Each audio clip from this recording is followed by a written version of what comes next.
සත්‍යය සොයා යන විමසුම් මැස නීලධාරා.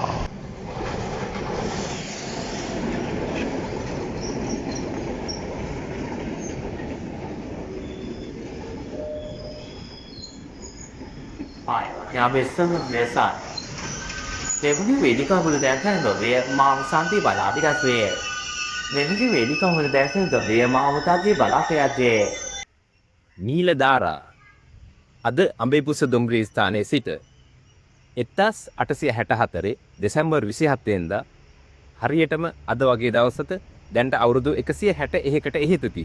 අද 2025 දෙසැම්බර් 27 ශ්‍රී ලංකාවේ පළවෙනි දුම්රිය ගමන කොළඹ කුටියේ සිට අඹේපුස්ස දුම්රිය ස්ථානයේ දක්වා පැමිණෙනවා. අද අපි ඉන්නේ ඒ අඹේපුස්ස දුම්රිය ස්ථානයේ. පිටාරණේ අධිකාරී තුරික්ම දුම්රිය සේවය ආරම්භ වුණේ වාහනයට නම් නෙමෙයි. දුම්රිය සේවය අවශ්‍යතාවය වුණේ උඩරට ලැබෙන කෝපි තේ වැනි වගාවන් පහසුවෙන්ම කොළඹ වරාය වෙත රැගෙන එන්න. එසේ කෝපි ප්‍රවාහනය කිරීම සඳහා ආරම්භ වූ දුම්රිය සේවය පසුව තේ ප්‍රවාහනය කිරීම සඳහාත් යොදාගත්තා. ඒ අනුව කොළඹ සිට අඹේපුස්ස දක්වා ආරම්භ වුණු දුම්රිය සේවය පසුව උඩරට දුම්රිය මාර්ගයේ නුවර මාතලේ සහ බදුල්ල දක්වාත් උතුරු දුම්රිය මාර්ගයේ අනුරාධපුර යාපනයේ සහ කංකසන්තුරේ දක්වාත් ඉන් අනතුරුව මඩකලපුව සහ ත්‍රිකුණාමලය දක්වාත් අනතුරුව මුහුදුබඩ දුම්රිය මාර්ගයේ මාතර දක්වාත් අද වෙන විට බෙලියත දක්වා ඒ වගේම මීගමුව හලාවත දුම්රිය මාර්ගයත් කැලිනිවැලි දුම්රිය මාර්ගයේ අවිස්සාවේල සහ ඕපනායක දක්වාත් අද මේ වෙන විට අවිස්සාවේලට පමණක් ධාවනය වෙමින් ශ්‍රී ලංකාවේ දුම්රිය සේවය ව්‍යාප්ත වී තිබෙනවා. විසේ විකාශනය වනු දුම්රිය සේවයේ අද ප්‍රධාන අවශ්‍යතාවය බවට පත් වී වෙන්නේ මගී ප්‍රවාහනය. මගී ප්‍රවාහනය ගත්තාම සංචාරක ශේෂ්ත්‍රයට එදිනෙදා කර්මාන්තවලට යන සේවකීන්ට ඒ වගේම පාසල් සිසුන්ට විවිධ අවශ්‍යතා ඉටු කරගන්න රාජකාරී කරගන්න විවිධ පුද්ගලයන්ට අද දුම්රිය සේවයේ මහත් අස්වැසිල්ලක් වී තිබෙනවා. මගී ප්‍රවාහන සේවයට අමතරව එදා තේ කෝපි ප්‍රවාහනය කළා වගේම අදටත් ඉන්ධන සිමෙන්ති ඒ වගේම පිටි සහ යන්ත්‍ර සූත්‍ර උපකරණ වැනි දේ ප්‍රවාහනය කිරීමටත් ප්‍රවාහන මාධ්‍යයක් ලෙස මෙම දුම්රිය සේවය යොදා ගන්නවා. මෙසේ සේවාවන් සපයන දුම්රිය සේවය නිසියාකාරව මුඛ්‍ය පරමාර්ථයට අනුකූලව ඉටුවනාද කියා සොයා බැලීම මීළඟ අපේ අරමුණ. විශේෂයෙන්ම මගින් මොනතරම් දුරට මේ දුම්රිය සේවාව තුළින් තෘප්තිමත්ද කියා සොයා බැලීම අපගේ අරමුණ.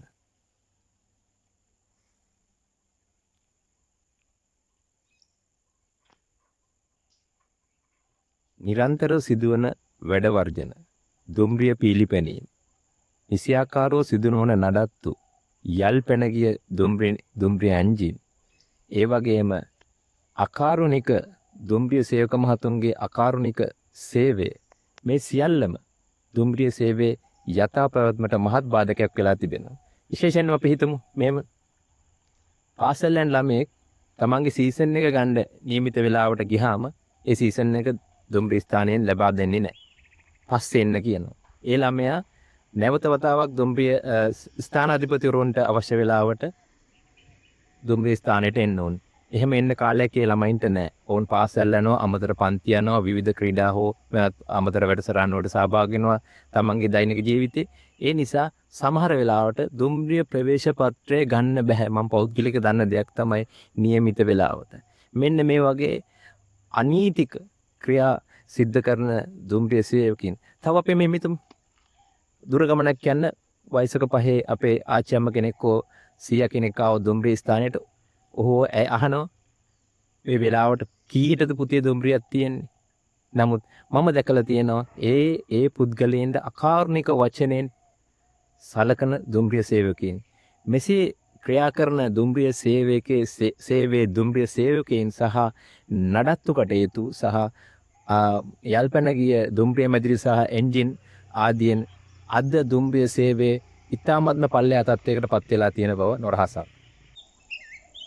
දුම්රිය සේවාවක්ද එසේත් නැත්නම් සේවයක්ද කියන කටයුත්තට එහා ගිය දුම්රිය සේවකයින්ගේ අවශ්‍යතාවයන් ඉටු කරන එක් මෙවලම් මාර්ගයක් පමණක්ද දුම්රිය සේවය කියන ප්‍රශ්නාර්ථයට අපි දැන් මුහුණ දීලා තියෙනවා.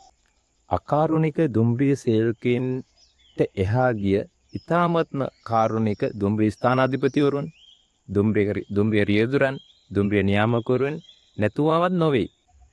ඊළඟ කාරණය තමයි රාජ්‍ය සේවයේ පවතින අකාර්යක්ෂමතාවය නිසා නිසි පරිදි නිසි කලට දුම්රිය සේවාවට අවශ්‍ය දුම්රිය රියදුරන්, ස්ථානාධිපතිවරුන්, දුම්රිය නියාමකවරුන්, තාක්ෂණික නිලධාරීන් මේ ඇතුළු දුම්රිය සේවක මඩුල්ල නිසි ආකාරයට දුම්රිය සේවයට වදවා නොගැනීම තුළ දුම්රිය සේවය අද අඩපණ වෙලා තියෙනවා. මෙසේ පවතින දුම්රිය සේවය යථාවත් කිරීම සඳහා අපි කොතනින්ද පටන් ගන්න ඕන? මං හිතන්නේ වඩාත් හොඳයි දුම්රිය සේවාවට අයිති කාගෙන් හරි අදහසක් අපිට ගන්න පුළුවන්. ඒ වගේම මගීන්ගෙන් අදහසක් කරගන්න පුළුවන්. ලංකාවේ දුම්රිය දෙපාර්තමේන්තුව සතුව දුම්රිය මාර්ග දෙපස අති විශාල ඉඩම් ප්‍රමාණයක් තියෙනවා. මේවා අධික මේ වටිනාකමකින් යුක්ත ප්‍රදේශවල තියෙනවා. කොළඹ, වරදාන, ශ්‍රී ලංකාවේ නුවර දක්වා, බදුල්ල දක්වා, අනුරාධපුර, පොළොන්නරුව, මඩකලපුව, යාපනයේ දක්වා, මාතර ගාල්ල, පුත්තලම දක්වා දෙපස දුම්රිය ඉඩම් තියෙනවා. ඕවා නිසි ප්‍රයෝජනයක් ගන්න නැහැ.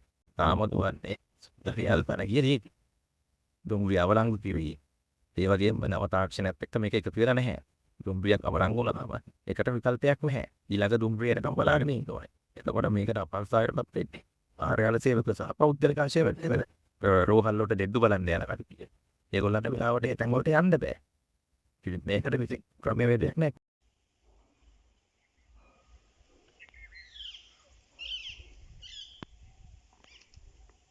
වැඩසටහනේ රූපරාමු වඩාත් විචිත්‍රවත් කරන්නත් ඕනේ කියලා හිතුන නිසා මෙම රූපරාමු ටිකත් එකතු කරන්න කියලා අදහස් කළා.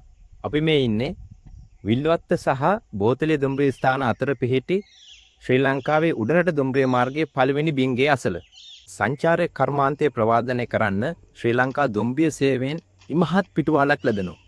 ඒකට තමයි මේ ලස්සන රමණීය සුන්දර පසුබිම්. මෙම රමණීය පසුබිම ඔස්සේ ශ්‍රී ලංකාවේ දුම්රිය මාර්ග විශාල ප්‍රමාණයක් විශාල ප්‍රදේශයන් හරහා ගමන් කරනවා.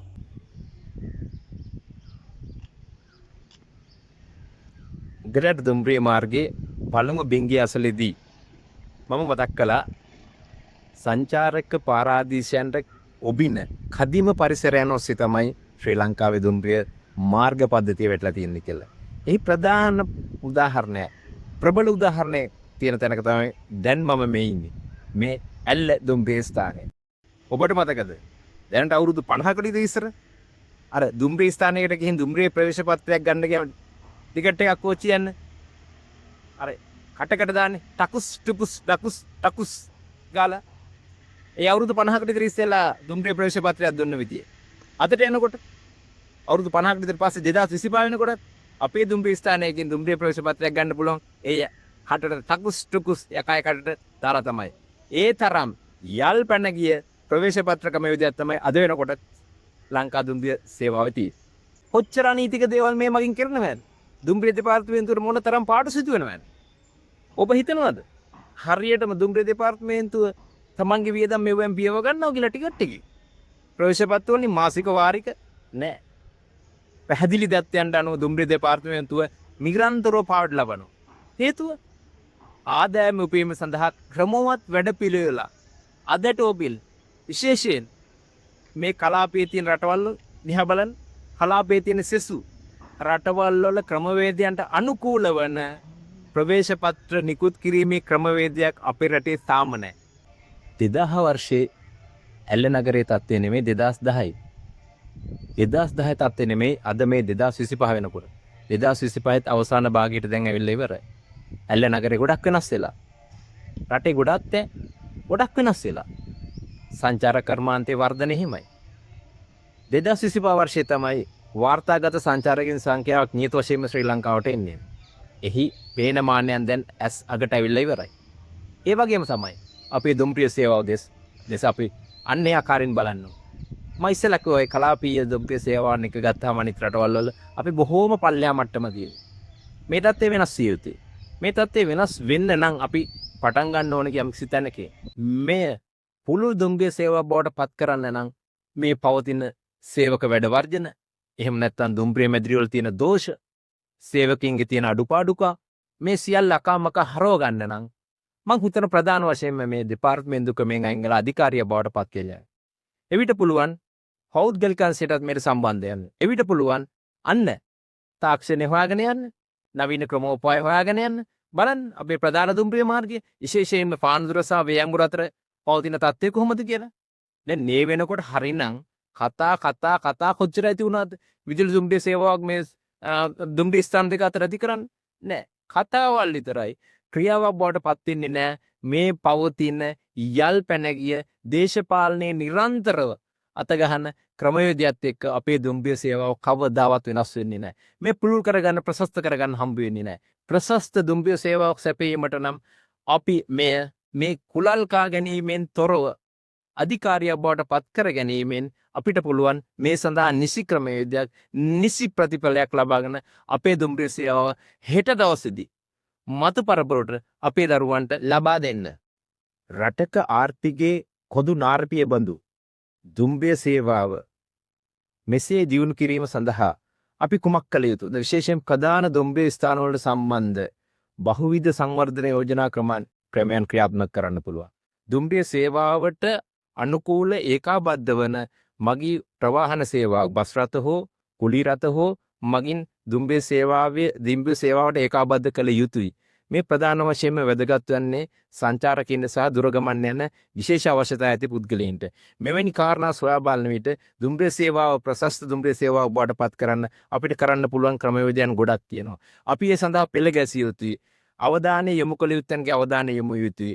හෙට දවස සඳහා මා විශ්වාස කරනවා මේ වැඩපිළිවෙල ක්‍රියාත්මක වීම සඳහා යම් පියවරක් හෝ ඔබ විසින් තබයි කියලා. ඔබ විසින් අවධානය තබයි කියලා. එම නිසා ඔබගේ වටිනා අදහස් සහ තව යෝජනා ඇතනම් මේ වැඩසටහන නැරඹීමෙන් අනතුරුව ඉදිරිපත් කරන්න කියලා මම ඉතාමත්ම ආදරෙන් ගෞරවයෙන් ඉදිරිපත් ඉල්ලා සිටිනවා. එහෙනම් අපි තවත් මෙවැනිම විමසුම් ඇසකින් හමුවනතුරු ඔබ සැමට ආයුබෝවන්.